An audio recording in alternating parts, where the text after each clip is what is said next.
தெய்வத்தின் குரல் முதல் பாகம் கர்ம மார்க்கம் சம்சாரே கிம் சாரம். இந்த சம்சார வாழ்வில் என்ன சாரம் இருக்கிறது என்று நம் ஆச்சாரியால் பிரஷ்னோத்தர ரத்னமாலிகாவில் ஒரு கேள்வி போடுகிறார். கிம் சம்சாரே சாரம் என்று கேட்கிறார். சம்சாரே சம்சாரத்தில் கிம் என்ன சாரம் சாரம் இருக்கிறது. அதற்கு பதிலும் சொல்கிறார். அப்பா, இப்போது இப்படி கேள்வி கேட்டாய் அல்லவா, இதை எப்போதும் கேட்டுக்கொண்டே இரு, அதுவே சம்சாரத்தின் சாரம் என்கிறார். பகுஷக அப்பி விசிந்தியமானம் இதம் ஏவ. அதாவது நாம் பிறந்ததற்கு என்ன பிரயோஜனம், எதற்காக பிறந்தோம் என்று அடிக்கடி நினைக்க வேண்டும். அந்த பிரயோஜனத்தை அடைவோமா என்று நினைக்க வேண்டும். நமக்கு ஏன் பாபம் வருகிறது, கோபம் வருகிறது, காமம் வருகிறது, இவையெல்லாம் ஏன் வர வேண்டும்? எப்போதும் ஆனந்தமாக சந்தோஷமாக இருக்கக்கூடாதா என்று தோன்றுகிறது. இதற்கு பதில் ஒன்றும் நமக்கு புரியவில்லை. எல்லாம் நல்லதற்குத்தான்.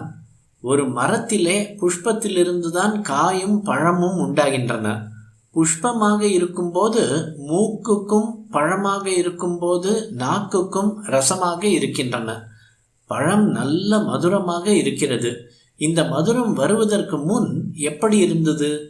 பூவில் கசப்பாகவும், பிஞ்சில் துவர்ப்பாகவும், காயில் புளிப்பாகவும், பிறகு மதுரமாகவும் ஆகிறது.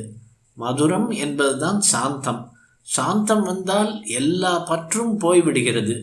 பழத்தில் மதுரம் பூராவாக நிரம்பியவுடனே கீழே விழுந்து விடுகிறது. அதுபோல் இருதயத்தின் எல்லா இடத்திலும் மதுரம் வந்துவிட்டால் தானாகவே எல்லா பற்றும் போய்விடும். புளிப்பு இருக்கும் வரை பற்று இருக்கும்.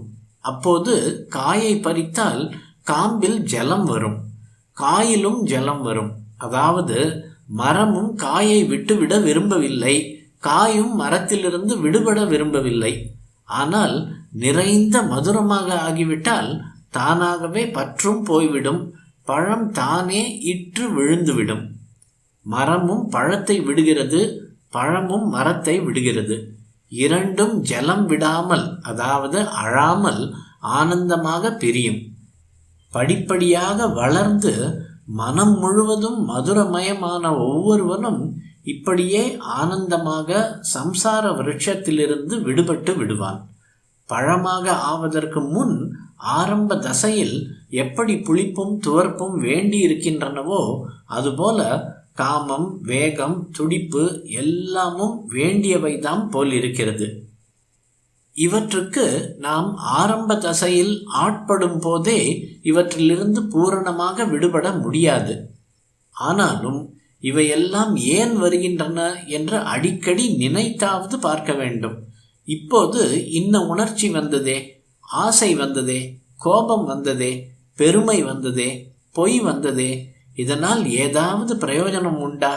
இந்த உணர்ச்சி அவசியமாக வருகிறதா, அனாவசியமாக வருகிறதா என்று நினைத்து பார்க்க வேண்டும். அப்படி நினைக்கவில்லை என்றால் அவை நம்மை ஏமாற்றிவிடும், ஏமாந்து விடுவோம். புளிப்பு இருக்க வேண்டிய சமயத்தில் புளிக்க வேண்டும், துவர்ப்பு இருக்க வேண்டிய சமயத்தில் துவர்க்க வேண்டும். ஆனாலும் அந்தந்த நிலையோடு நிற்காமல் பிஞ்சு அனவரதமும் பழமாகிக் கொண்டே இருப்பது போல் நாமும் மேலும் மேலும் மாதுரியமான அன்பையும் சாந்தத்தையும் நினைத்து கொண்டே இருக்க வேண்டும். இப்படி செய்து வந்தால் நாமாக போய் மோட்சத்தை தேட வேண்டாம். எந்த காலத்தில் எப்படி இருக்க வேண்டுமோ அப்படி இருந்தால் தானாக மோட்சம் என்கிற மதுர நிலை வந்துவிடும்.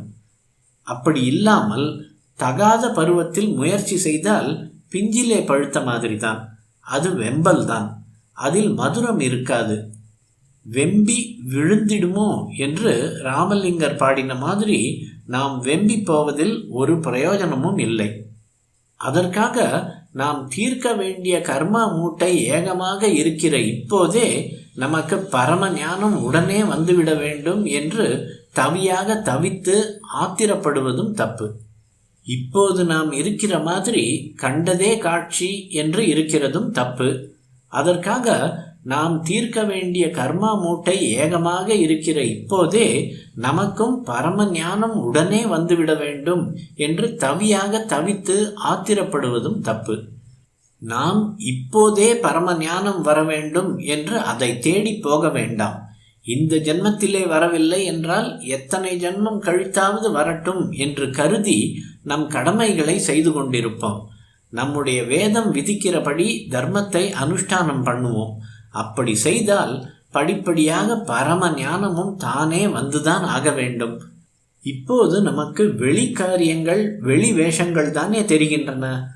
அதனால் மத சம்பந்தமாகவும் வெளி காரியங்களாக இருக்கிற சடங்குகள், வெளியே போட்டுக்கொள்கிற சமய சின்னங்கள் இவற்றிலேயே ஆரம்பிப்போம். படிப்படியாக பக்குவமாகி பிஞ்சாகி காயாகி கனியாகிய உள்ளே இருக்கிற தத்துவத்துக்கு போவோம்.